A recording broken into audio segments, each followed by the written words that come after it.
All right, Manchester, how are we this evening?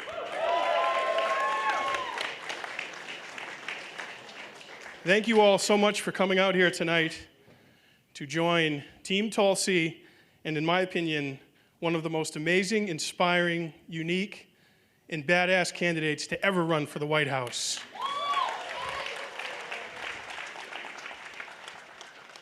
My name's Eric Jackman, and I'm 33 years old, and this is my 6th New Hampshire primary. So I've met them all. I started 4th, 5th grade. I was engaged during the 2000 primary, and I've met them all since. And you know, here in New Hampshire, we know when we smell manure. We smell it and spot it a mile away. I first met Tulsi in late 2018, December of 2018, when she was up in an event in Exeter. There was a big Patriots game that day. I said, Tom Brady, you're taking second string to Tulsi Gabbard today. And I haven't regretted it since. I'll be right to the point. Tulsi Gabbard has unbelievable experience. Some people say, oh, millennial, 38 years old, what has she done? How much has she accomplished in her life? It's like, try and find someone else who's under 40, who's had the life experience, has done the things that Tulsi Gabbard has done, has taken the hard stand on serious things that most people would never do, would never touch, would never go near. Starting out on Honolulu City Council, working with those local issues. I know we got another guy who's running, he's a mayor or something, he's worked with city councils before, he's a big, impressive guy. Real impressed by him. City Council, and then elected the youngest member of the Hawaii House of Representatives. Into that, gave that up, left office to deploy to Iraq with her unit. Unbelievable. Came back, gained incredible real life and death experience in Iraq, serving in a medical unit. Every day going through a list of people who were wounded, who were killed, people she's working with every day, people she trained with. Very real thing, the cost of war for Tulsi Gabbard. Unlike some people who vote on it, they have a vote, it's theoretical, they'll never really experience it. Tulsi experienced it, she lived it, which is what informs her views and why she is the way she is.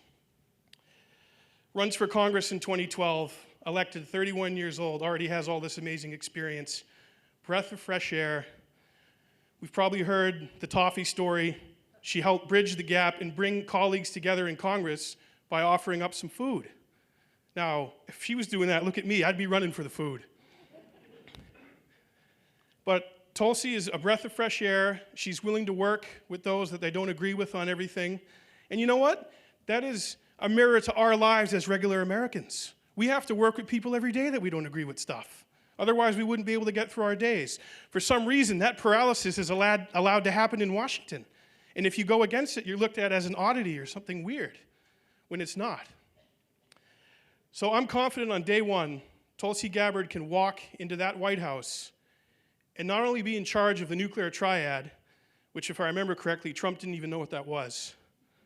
I'm not sure what that was. I don't know what the triad is. Is that the name of some kind of gang or something? I don't know, never heard of it.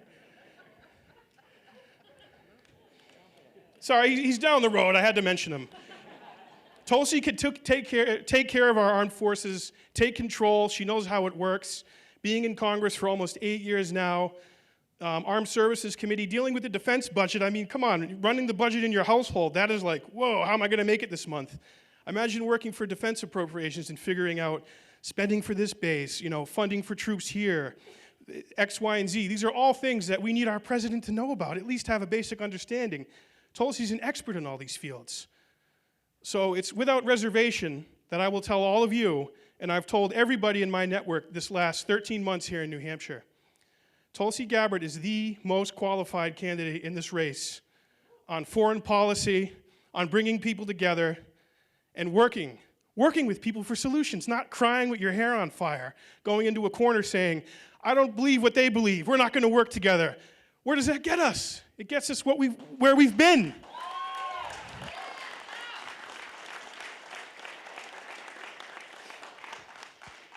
So experience, and you know what, another thing I want to talk about Tulsi Gabbard? Courage.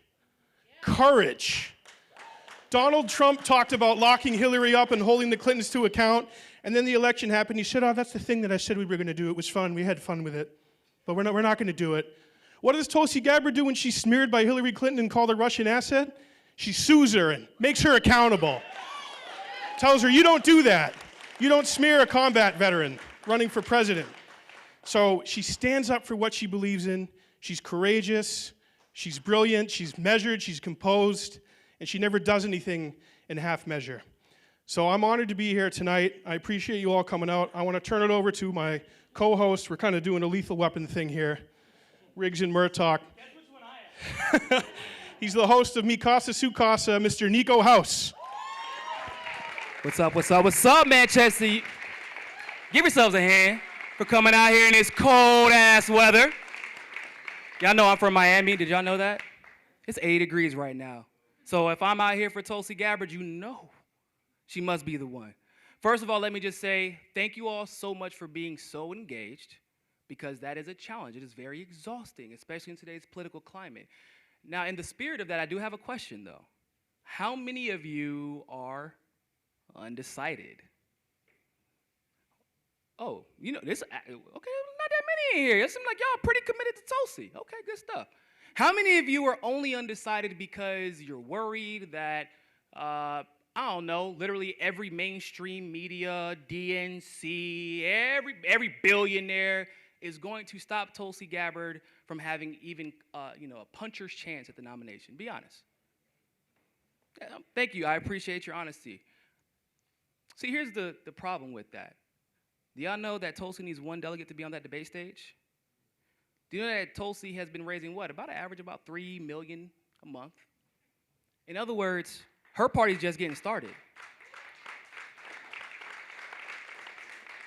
They spend $14, $15, $16 million a month only to get 4th place in Iowa. Ooh, Biden, that hurt. Ooh. But Tulsi's party's just getting started. Now, the reality of the situation is, ladies and gentlemen, that you have a race in front of you. Think of it like a job interview. Imagine you're going to apply to be a nuclear engineer. And they said, we got 2 job requirements. Now, one of these job requirements is about 70% of the jobs. You need to be really good at this. We need you to literally, understand nuclear engineering, but be proficient in Microsoft Word also, because you got to do some stuff on Microsoft Word. And you walk into that job interview like, hey, here for the interview, I'm really good at Microsoft Word. Well, how are you in your, how proficient are you in nuclear engineering? Well, I took, freshman physics once. Would you get that job? So why is it that right now in this 2020 race that we are legitimately considering a plethora of candidates who have this much foreign policy experience for a commander-in-chief that has this much influence over foreign policy? There is no one, and I mean nobody, that has as much foreign policy experience than Tulsi Gabbard. And that is a fact. Please do. These are facts. These are facts. I'm not going to lie to you. The mainstream media going to lie to you. I'm not going to lie to you today. See, the thing that scares the hell out of them is that they can't control Tulsi. The thing that scares the hell out of them is that the people they have the same amount of disdain for as you and I. Those people, I ain't going to say their names. If her name was Hillary Clinton, I wouldn't even say it because that's inappropriate. She going to say what we all feel. She going to say what we all feel. But we don't have the platform. And I don't have I got a lot of cats, but I ain't got their lives. You feel me? They're going to say what we all feel, and that terrifies them. It does. But you know what? They manufacture these narratives about her. They slander her. They smear her. A veteran like you or I. An aspiring politician like you or I. Someone that has evolved like you or I. Truth to power. Amen. But I got some news. Matter of fact, hold up. AJ, you live streaming right now? America, I need you to look at me. Tulsi Gabbard ain't scared of you, America. You hear me? Tulsi Gabbard ain't scared of you, America. You can lie, you can cheat, you can rig. Tulsi Gabbard ain't scared of you. You know why? Because she's not afraid to tell you, no, I have not always been right, but I'm evolving and I'm trying to be. Because she understands that those experiences, being wrong, learning, growing, that adversity has made her the well-rounded person she is today. They all tell you, oh, I've been perfect my whole life. Well, I don't want you then. Because you're not equipped to run this country if you can't learn and grow. Because we learn something new every day. 2016 to 2020, we've learned a whole lot of new stuff. But see, they'll tell you they've been perfect. And Tulsi says, no, I'm not perfect. But I'm trying to grow with you. Can you grow with me? So I got some news for you, America. Tulsi Gabbard is not scared of you. Because when it's time to meet with world leaders, we want to call them all kinds of names because it's cool, right? It sounds really good on TV to demonize the people. Then when you get in office, hey, I know I said all those things, but I was just playing. Nah, Tulsi Gabbard isn't scared of Assad. She's not scared of Putin. She's not scared of whoever she has to meet with if it means bringing peace to that region and bringing peace to the world. Because just like your child is able to sleep soundly at night, without worrying about a single bomb being dropped on their head, she wants every child to be able to go to sleep with that amount of peace. So when I say Tulsi Gabbard ain't scared of you, I mean that, America. See, Tulsi Gabbard ain't scared of you. And I know for a fact, on Tuesday night, New Hampshire gonna show you they ain't scared of you either. Now, I would like to introduce our future president of the United States of America, Tulsi Gabbard.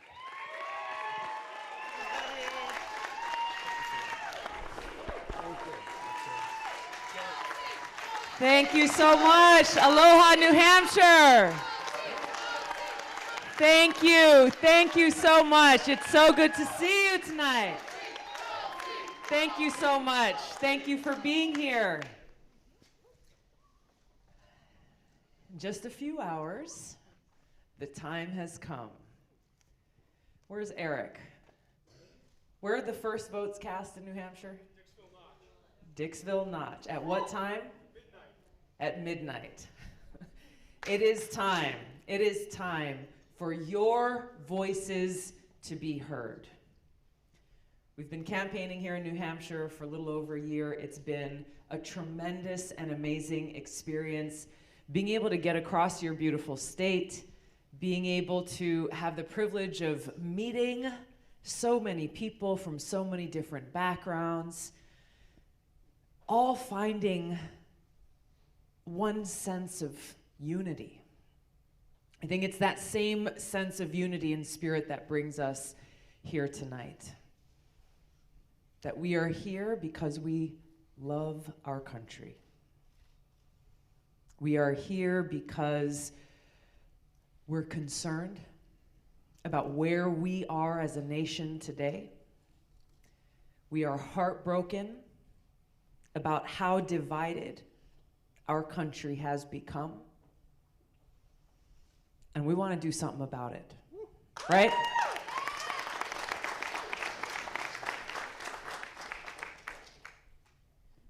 We want to do something about it. And this is the beautiful thing about the opportunity that we have before us all, about the choice that every one of you as voters has before you, is that for all of the things that you are frustrated about, all of the things that you are sad about, all of the things that make you angry, that make you feel like there is no hope, you can change that. You can change that. And it starts tonight at midnight. Enough of pointing fingers to the left or to the right, or sitting at home on the couch being like, man, this sucks. I wish somebody would do something about this, right? No more. No more. Now is the time for the voices of the American people to be heard. That our government in Washington, it belongs to us. It belongs to us.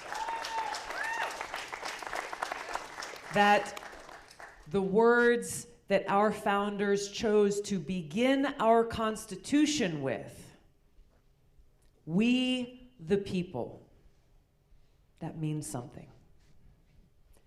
It is a call to action to every single one of us as Americans to remember that the power in this country lies within our hands. That it is we, the people, who choose to ensure our government is not of, by, and for the powerful elite, those in Washington who believe they have the power, who make money, who gain influence, who further their own selfish interests at the expense of the American people, and stand here on television trying to tell you who's going to win this election, who you all are going to vote for, as though they have any insight into your heart, into the challenges and the struggles that your families are going through, into the pain that we feel in this country as we are being torn apart, treating our lives as though it's a big game.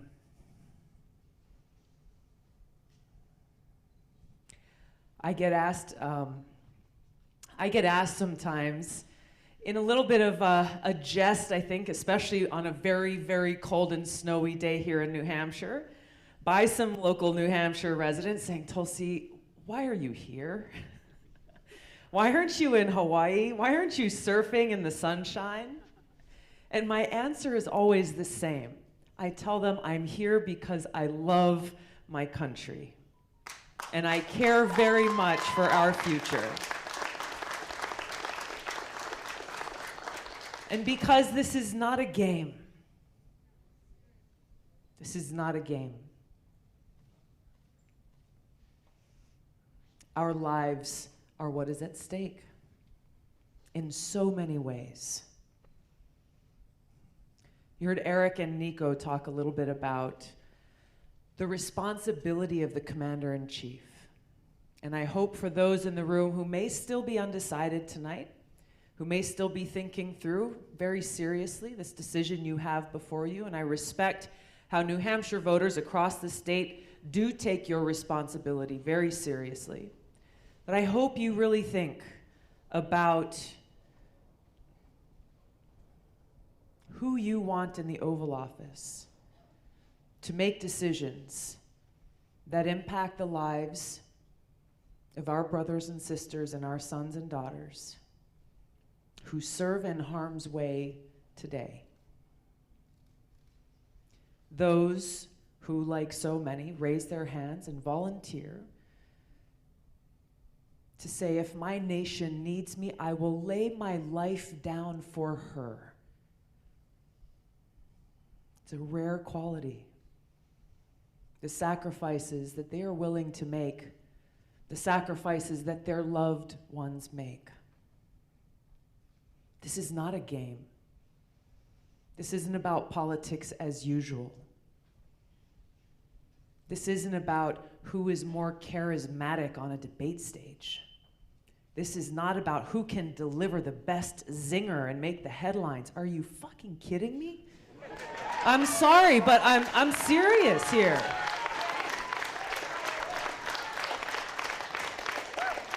I'm sorry, but this is real. This is real, and I ain't messing around.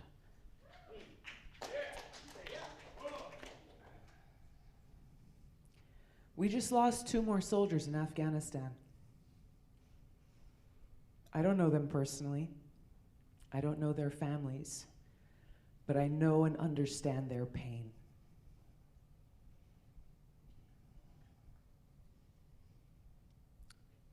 They deserve a commander-in-chief who honors their sacrifice. You deserve a commander-in-chief that gives you the peace of mind in knowing that they understand the cost of war and who pays the price, and has the strength and courage to make the best decisions that ensure our country's national security, that preserve the safety, security, and freedom of the American people, decisions to know when and where we do need to send our troops into harm's way to be able to preserve that security, and to be able to make those decisions to know when that is not the right answer. To be able to lead and exercise the kind of diplomacy necessary to ensure that war is a last resort. To have the courage to meet with world leaders, even if they may be adversaries or controversial or dictators, in the pursuit of peace and national security, and to ensure that we are not needlessly dishonoring, we are not needlessly putting our troops into harm's way to fight in wars that do not make us any safer. This is about honoring our nation and our Constitution. This is about providing the leadership that every one of you deserves. Leadership that represents these soldiers' values. Leadership that represents the principles of respect and honor and integrity and service. Service to every one of you. Service to our country, ensuring that our White House can be the beacon of light for every single American, shining, representing that opportunity, that dignity, that equality for all Americans. There's a lot at stake. A big question on a lot of people's minds is, all right, so who can actually stand up to Trump, right? Who can stand up to Trump? I've proven that I can. During my deployment, I've served in the Army National Guard for almost 17 years. Deployed twice in the Middle East, and in that first deployment, I served in a medical unit where both I and all of us there knew that every day there was a possibility that death could come at any moment. There was a big sign at one of the gates to our camp that read in big block letters, "Is today the day?" Just in case anyone got complacent about where we were and what was going on. It was an ever-present reminder that death could come at any moment. I don't fear anything about Donald Trump.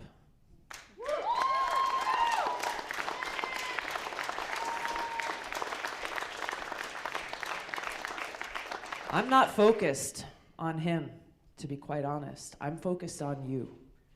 I'm focused on the leadership that we can bring, the change we can bring together, understanding that whether we're Democrats, Republicans, Independents, Libertarians, when we come together, motivated by this common love we have for our country and this appreciation for our Constitution, that even as we have different ideas, even as there are things we may agree on or disagree on, when we stand united, we can accomplish anything.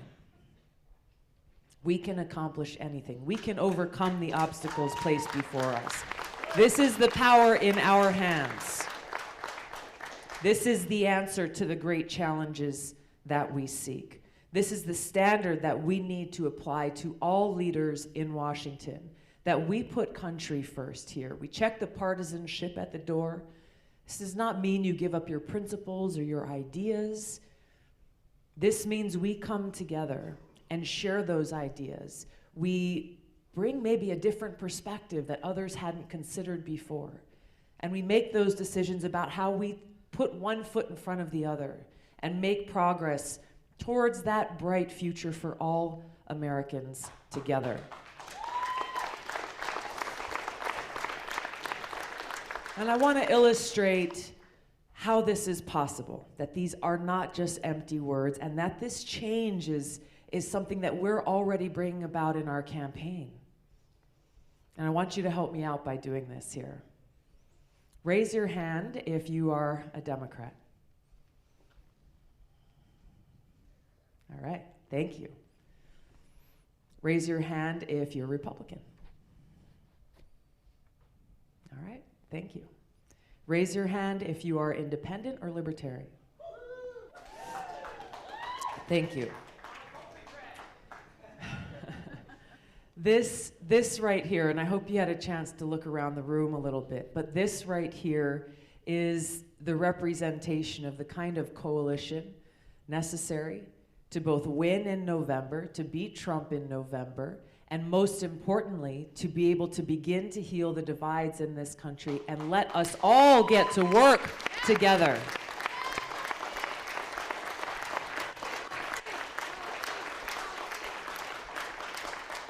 And this matters. Why does this matter? It matters for two really important reasons. First of all, your president needs to be able to work with Congress.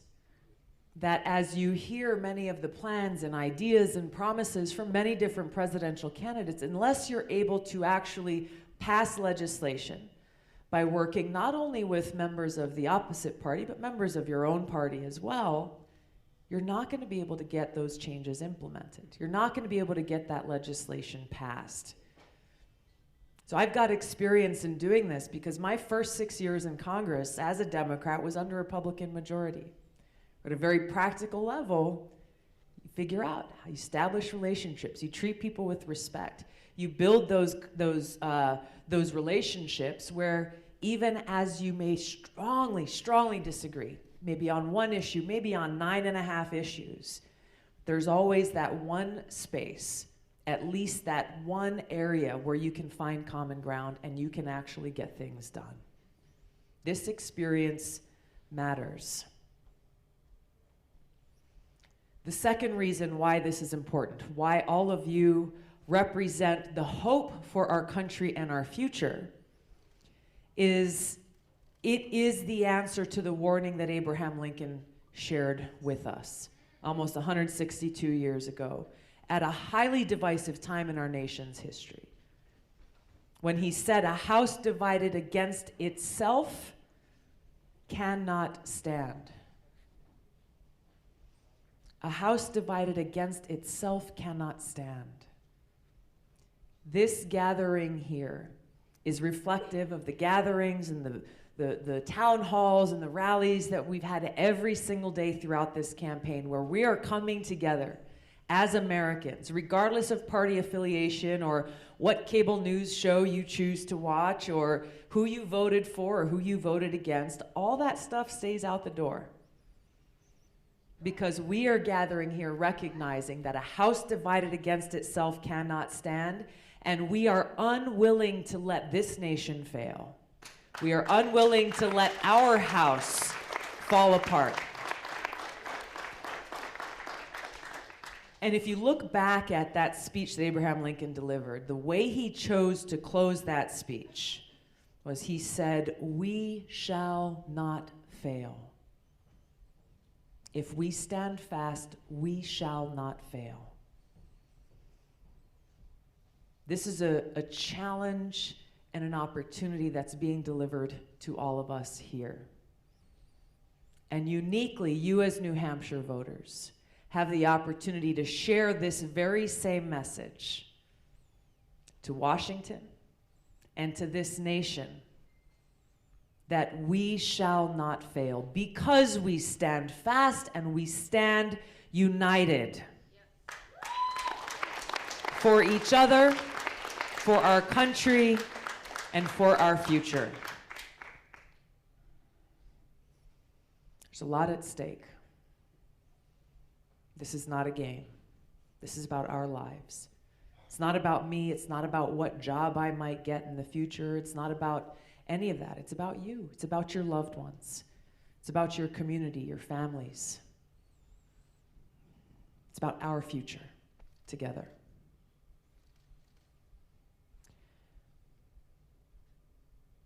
I invite you to stand with me, and I invite you to join me in this election.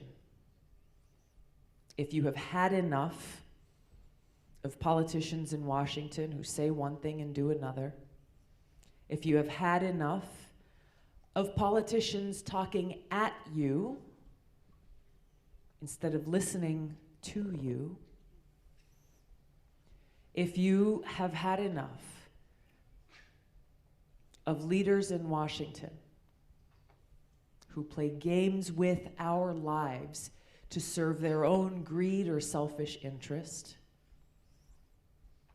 if you have had enough of leaders who take lightly the sacrifices our men and women in uniform make for this country, then I invite you to stand with me, vote for me tomorrow, and let us begin to do the work necessary for our country. Thank you so much for taking the time to be here. You guys have been amazing. Aloha, thank you so much. Thank you. Thank you. Thank you so much. We'll have some time for some questions and answers. All right, we got a couple of microphones. Here we go. We got one here in the middle. Yes, sir. We'll start with you. Yes. Just wait for the mic there. Aloha and talofa, Aloha. my sister. Talofa lava. What you know about Samoa? I was just in both in Apia and Pangu. Oh wow, awesome. We came from all the way from Kapolei to carry a message and a salute from all the veterans that we work with and represent in this big lake called the Pacific, Yes. where many of our brothers and sisters who serve at many times the national average per capita Yes.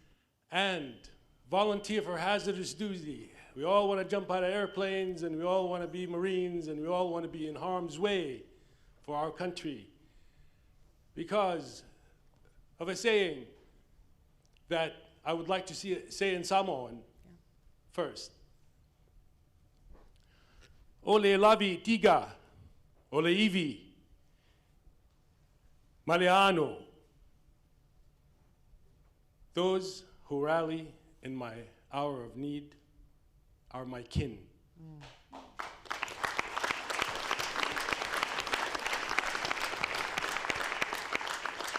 We traveled all the way to the Granite State, a small state like many of the islands in the Pacific, but one that roars independently like a lion. In every election in the history of this country, from the days this state recruited President Eisenhower while he was on the front, when he was going against the behemoth of President Taft, and he won. And he became our president because New Hampshire told the nation that we stand proud, independent, and strong. And this has happened, as all of you know, about this state many times. This is a state that does not put party before country.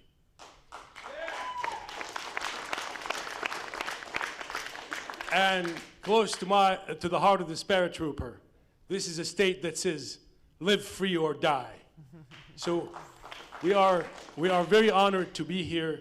We came all the way because we were dismayed and shocked that CNN and other outlets have blocked this urgent voice of healing in our country from the very people of this state. A very important state that sends the message to the rest of the country. So if CNN is blocking this urgent voice, and this unique voice that represents thousands and thousands of veterans who volunteered for frontline duty from World War II till today, we carry their salute to you. And we remind you again that we have your six. And we tell you to stay strong like Mauna Kea. The winds will not shake you.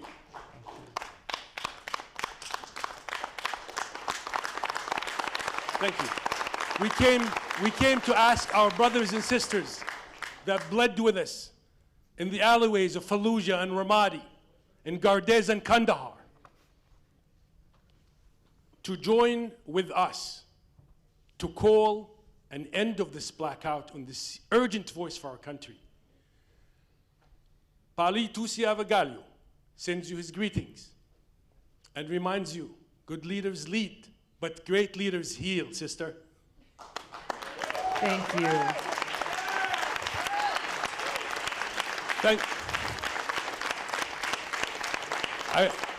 I also would like to thank all the people who marched with us in that very cold night from downtown to San Anselm College, where we stayed vigil to tell CNN that they can't block this voice.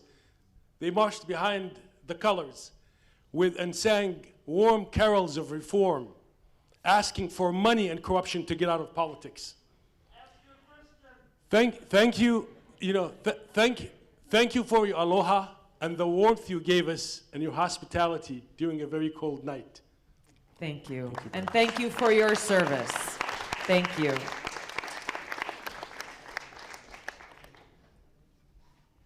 Yes, just behind you. Thank you. Hi, Tulsi. Thank you for running and for your voice. Thank you. My question is this. Donald Trump left the Syria, and I was wondering how you felt about the way he left it, if you would have left it, and if you would have left the same way. Thank you for your question. He has not left Syria completely. We still have troops who are deployed there today. When he first announced that he would withdraw our troops from Syria back in December of 2018, I publicly agreed that we needed to bring our troops home, but that it needed to be done in a responsible manner. Unfortunately, the way he chose to execute that was very irresponsible and basically left our Kurdish, Syrian Kurdish partners who were the most effective fighting force against ISIS in Syria to Turkey's slaughter. We still have troops deployed to Syria today under Trump's direction to guard and take Syrian oil from the Syrian people, announcing, as Trump did, that, well, you know, Exxon can go in and take that oil. Maybe we can make some money off of it, with no regard for the fact that those resources do not belong to us. They belong to the people of that country, people who are struggling and suffering and dying because they can't get access to the energy they need to stay warm during the winter, among many other things. So here's what I would have done differently. The Syrian Kurds for a long time had been trying to conduct negotiations to get security guarantees that would have formed a common front against the Turkish incursion and slaughter that they knew was coming at some point. They knew it was going to happen. The Syrian Kurds knew that they needed to form these partnerships with the Syrian government and other entities within the region in order to protect themselves and their homes. Trump's administration not only did not help that, but actively blocked them from conducting those negotiations, saying, don't worry, we've got your back, until he didn't. Until he didn't. This is where I would have exercised the foresight in leadership in knowing the environment in Syria, understanding the realities of who is there, the realities that the Syrian Kurds face with the security concerns as well as the constitutional reforms they are seeking. Because of Trump's immediate moving of our troops away from the northern part of Syria, he prevented the Syrian Kurds from having any leverage whatsoever in those negotiations where they could have brought about more serious systemic changes that would have given them more equal rights in their own country. Exactly. Basically welcomed Turkey to come in and kill our Kurdish partners who had done so much to defeat ISIS, turning a blind eye to all that Turkey has done and is continuing to do, both directly and indirectly, supporting the very same terrorist groups that we're trying to defeat there. This issue, like many others, once again points to why it's so necessary to have a commander-in-chief who actually understands these issues, who knows what the right decision to make is for our country, our national security interests, and those who we work with to ensure our national security, and why we cannot afford to have someone elected going into the Oval Office not knowing what they're doing and instead looking at the foreign policy establishment in Washington saying, okay, tell me what I should do. Tell me what I should do. There was a candidate the other day at the debate who was asked something about whether or not special forces should be left in Afghanistan. And the answer that was given was a little ambiguous. We'd been there too long, which I agree. Our troops should not be in Afghanistan. We need to bring them home. So the moderator asked a follow-up, but should special forces remain there? And the response was, well, we need to talk to our allies. What? Special forces are our military. If you don't have the basic understanding of these issues, who is there, what are our capabilities, what are the threats, how can we most effectively take out those threats to our national security without needlessly wasting more American lives, then you shouldn't be commander-in-chief.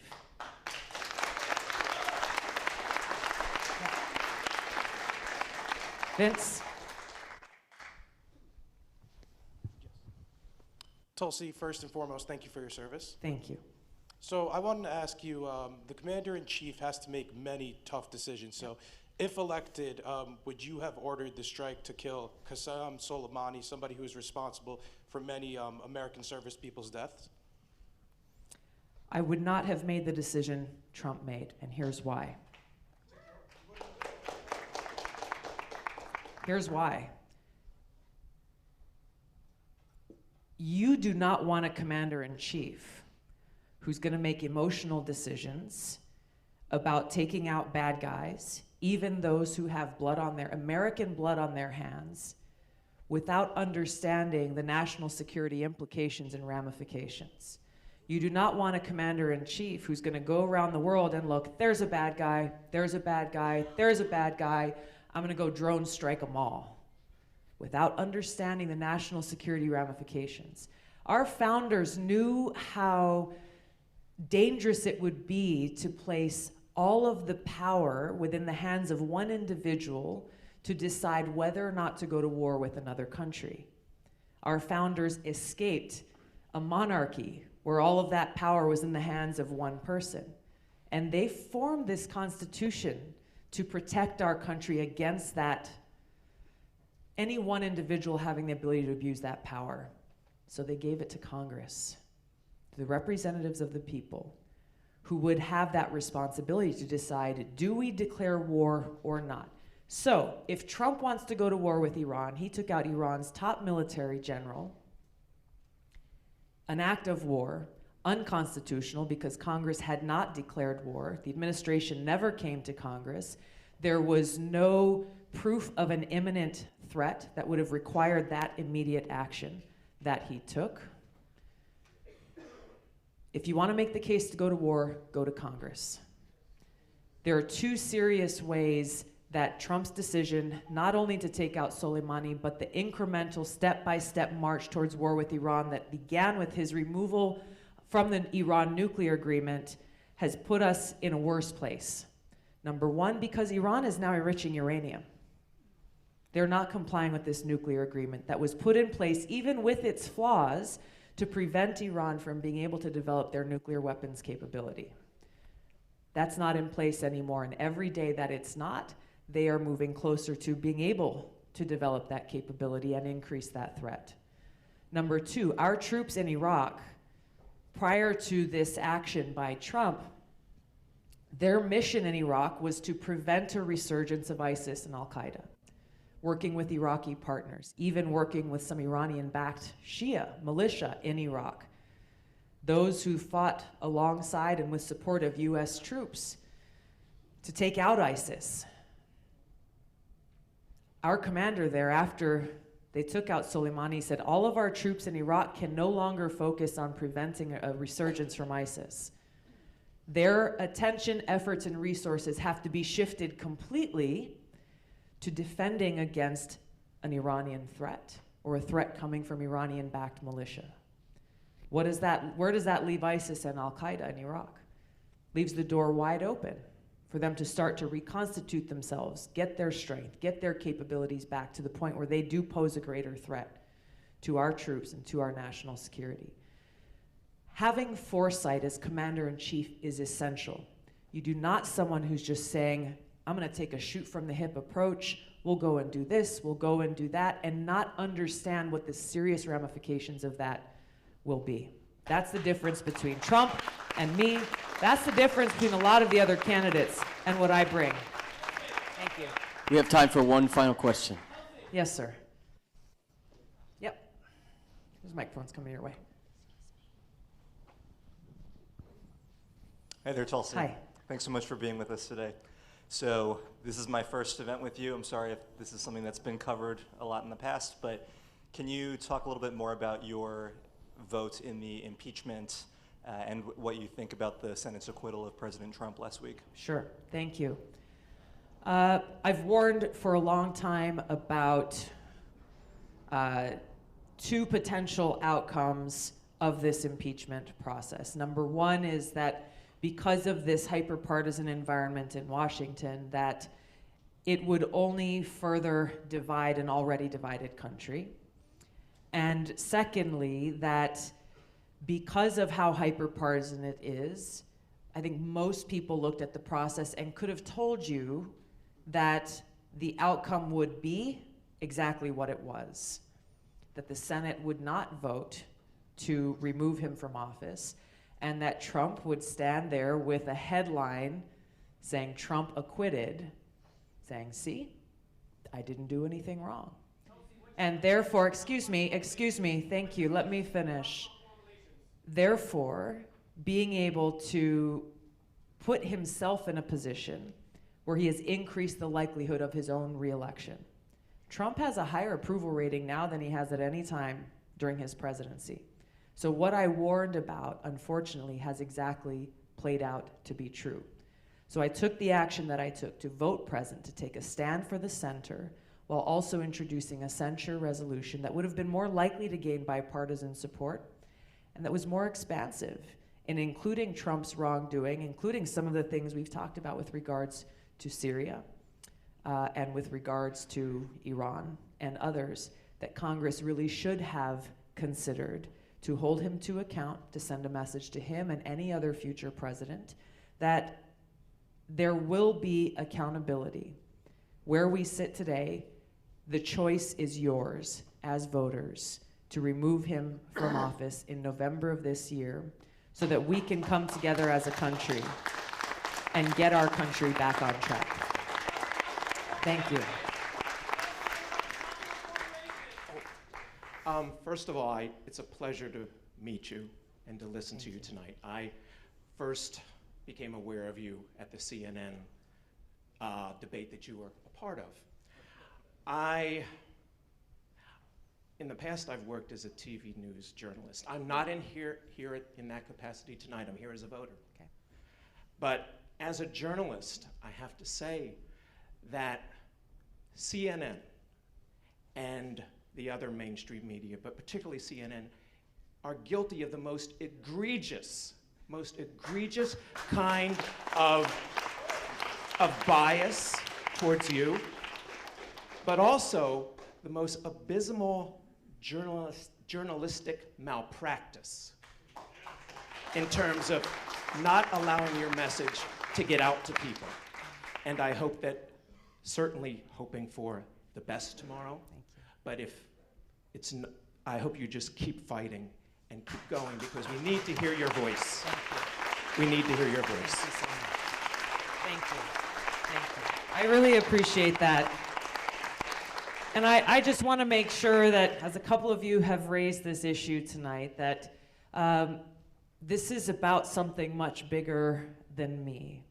It is the voters of New Hampshire and the voters of this country who have lost because of this. Because I think we as a nation, we want to make sure that as voters we have all of the information necessary to make an informed decision on election day.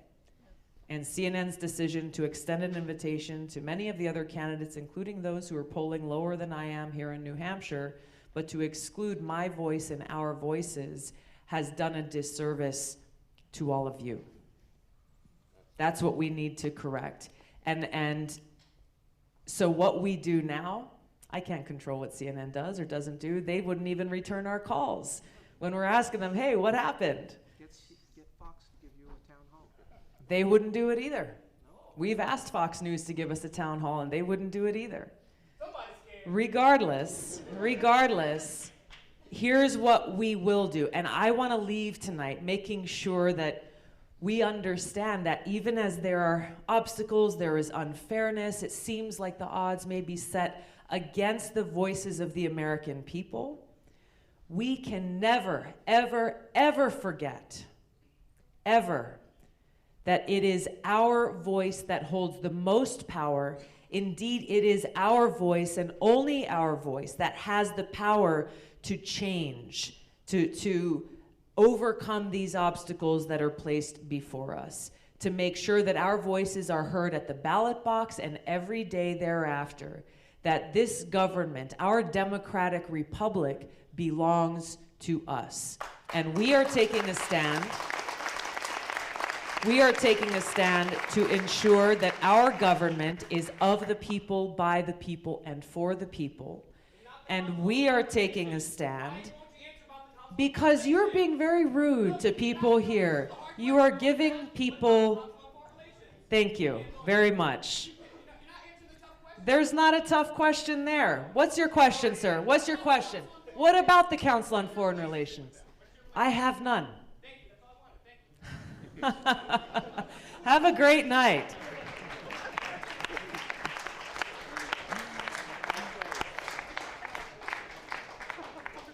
Aloha always, right?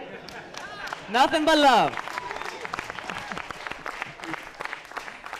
I'm really not a very, I'm kind of like a super low drama person, so this kind of stuff is always interesting to me. I'm sorry, we're out of time here tonight. I appreciate you. I know your questions are always good. No, I appreciate you. I appreciate everyone being here tonight. I'm really sorry. We don't have a lot of time. We have limited time here, and what I hope is that as you leave here tonight, you can join me and help me in what we're doing for the rest of the evening today and as we get into tomorrow in continuing to get our message out there.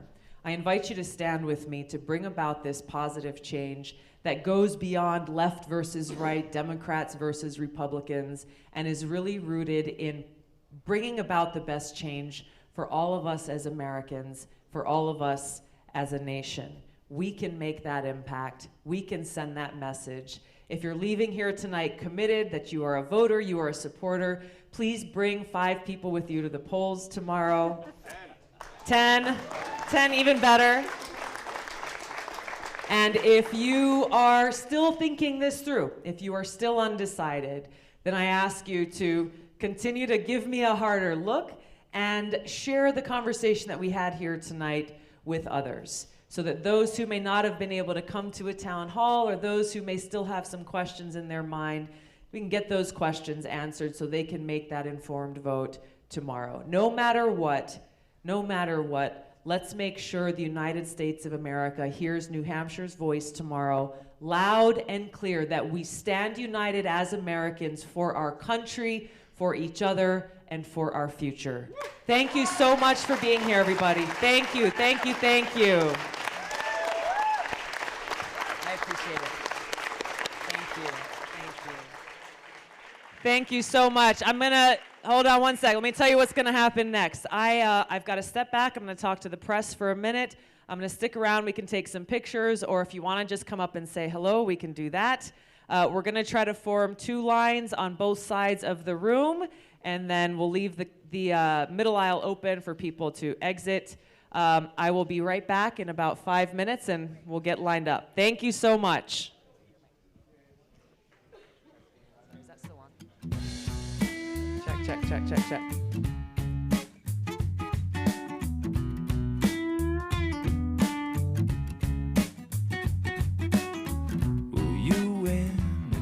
show now, so what's it gonna be? 'Cause people